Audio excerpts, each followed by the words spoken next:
Olá pessoal, esse é o nosso segundo vídeo e nós vamos falar um pouco sobre trabalho, energia cinética e energia potencial para vocês.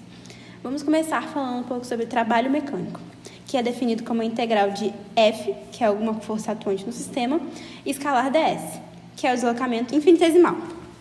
Resolvendo esse produto escalar, teremos que o trabalho, que é representado pela letra W, é igual à integral de uma posição S1 até uma posição S2, da força tangente à trajetória ds. Vamos ver agora sobre energia cinética. Pela segunda lei de Newton, temos, então, que a somatória das forças é igual a massa vezes a derivada da velocidade no tempo, que seria a aceleração. Então, temos, usando a regra da cadeia, que a força é igual a massa vezes a derivada da velocidade no deslocamento vezes a derivada do deslocamento no tempo. Assim, temos que a força é massa vezes velocidade vezes a derivada da velocidade no deslocamento. Rearranjando e integrando, temos que a integral de mv dv é igual à integral de f ds. Assim, conseguimos ter a equação m sobre 2 vezes, abre parênteses, v2 ao quadrado menos v1 ao quadrado é igual a w. Isso significa a definição de energia cinética. Bom, agora vamos definir energia potencial gravitacional que nós vamos definir agora.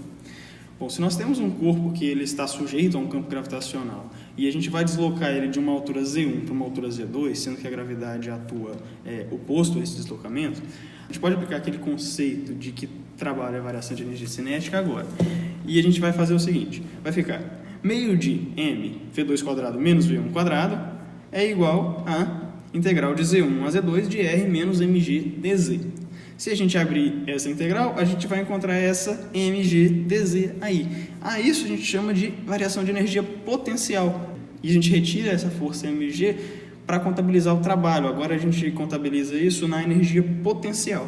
Essa quantidade mgz a gente chama de energia potencial. E se a gente dividir pela massa, a gente vai ter energia potencial específica.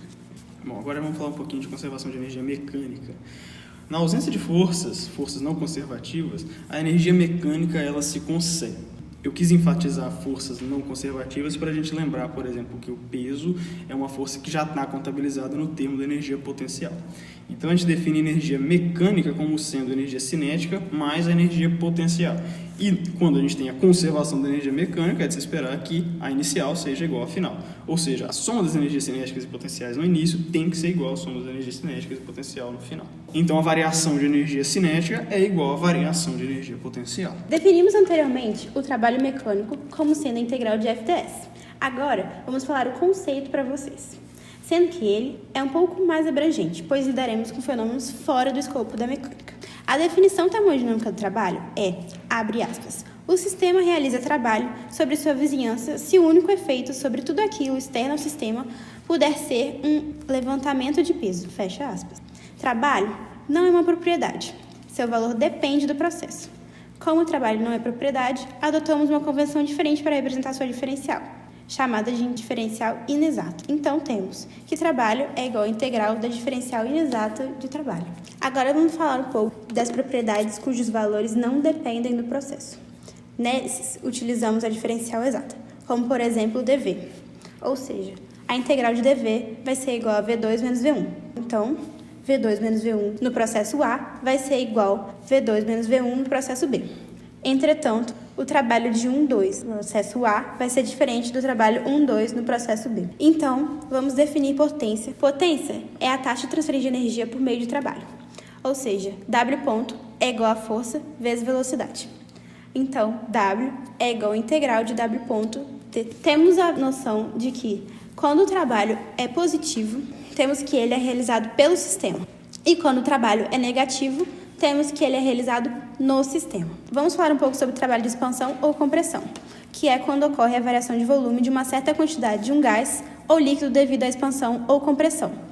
Temos, então, que a diferencial inexata de trabalho é igual a P de pressão vezes a área vezes dx, sendo que PA seria a força aplicada na superfície. Temos, então, que A vezes dx é dV, que é a diferencial do volume. Então, temos que a integral da diferencial inexata de W é igual à integral de PdV. Ou seja, W12 é igual à integral de PDV. Lembrando que essa integral de PDV somente é verdadeira para os processos onde a pressão seja uniforme com a posição.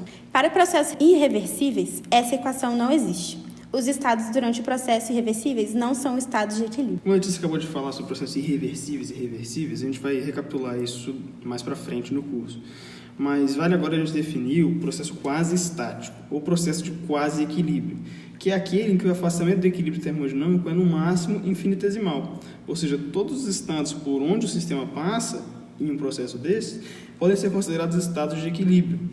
Então, nesse processo, a gente pode sim usar a equação W igual a integral de PDV. Nesse processo quase estático, a gente pode representar em um diagrama PV os estados e desenhar os processos. Então, o trabalho ele fica sendo a área abaixo dessas curvas. Mas para processos irreversíveis, a gente lembra que a gente não liga esses estados com linhas cheias, a gente liga com linhas pontilhadas para lembrar que o trabalho não é a integral de PDV, ou seja, ele não é a área abaixo dessa curva. Agora vamos falar um pouco de processo politrópico. O processo quase estático, descrito por PV elevado a n igual a constante, podendo esse V também ser um volume específico, para algum valor de n é chamado de processo politrópico. Agora a gente pode encontrar, então, expressões para o trabalho de expansão para processos politrópicos. Como PV elevado a n é uma constante, podemos escrever P como sendo uma constante sobre V elevado a n, ou vezes V elevado a menos n. E essa constante ela pode ser aplicada a qualquer ponto do seu estado, por exemplo, P1 V1 elevado a n ou P2 V2 elevado a n. Então o trabalho ele fica sendo a integral de V1 a V2 de P dV, ou seja, a integral de C sobre V elevado a n dV de V1 a V2, que fica P1 V1 elevado a n ou P2 V2 elevado a n, vezes a integral de V1 a V2 de dV sobre V elevado a n. Para o caso de termos n igual a 1, o valor dessa integral é o logaritmo natural de V2 sobre V1, como está aí na equação. E para casos onde n é diferente de 1, basta a gente fazer uma integração simples que a gente vai chegar nessa equação P2V2 menos P1V1 sobre 1 menos n, sendo 2 o estado final e 1 o estado inicial. Vocês podem desenvolver essas equações, qualquer dúvida é só deixar nos comentários que a gente desenvolve. E se tivermos n igual a zero, V elevado a zero é 1, e nós vamos ter um processo em que apenas a pressão é constante. E a integral disso vai ser simplesmente P vezes a variação de volume. Vamos falar um pouco de alguns outros exemplos de trabalho para vocês, como o alongamento de uma barra sólida, que o trabalho vai ser menos a integral da tensão normal que atua na extremidade da barra vezes área vezes dx. Outro tipo de trabalho seria o estiramento de uma película líquida, que trabalho vai ser igual a menos a integral da tensão superficial vezes dA. Outro tipo de trabalho seria a potência transmitida por um eixo, onde W ponto é igual ao torque vezes a velocidade angular. Lembrando que W ponto é potência e não trabalho. Temos agora a potência elétrica, onde W ponto é igual a menos dDp vezes a corrente. Temos, então, em campo elétrico uniforme, diferencial inexato de trabalho como menos a intensidade do campo elétrico vezes a diferencial de volume vezes o momento do dipolo por unidade de volume. Temos também que a diferencial inexata do trabalho num campo magnético é menos constante de permeabilidade do campo vezes a intensidade do campo vezes a diferencial do volume vezes o momento do dipolo por unidade de volume. Bom, galera, esse foi o nosso segundo vídeo. Em breve estaremos postando mais. Inscrevam-se no nosso canal. Qualquer dúvida é só falar com a gente.